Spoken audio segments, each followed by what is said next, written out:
తోచినట్టుగా అందరి రాతను బ్రహ్మే రాస్తాడు. నచ్చినట్టుగా నీ తల రాతను నువ్వే రాయాలి. నీ ధైర్యాన్ని దర్శించి దైవాలే తలదించగా, నీ అడుగుల్లో గుడి కట్టి స్వర్గాలే తరించగా,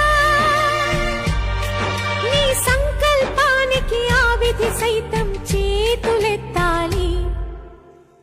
అంతులేని చరితలకి ఆది నువ్వు కావాలి.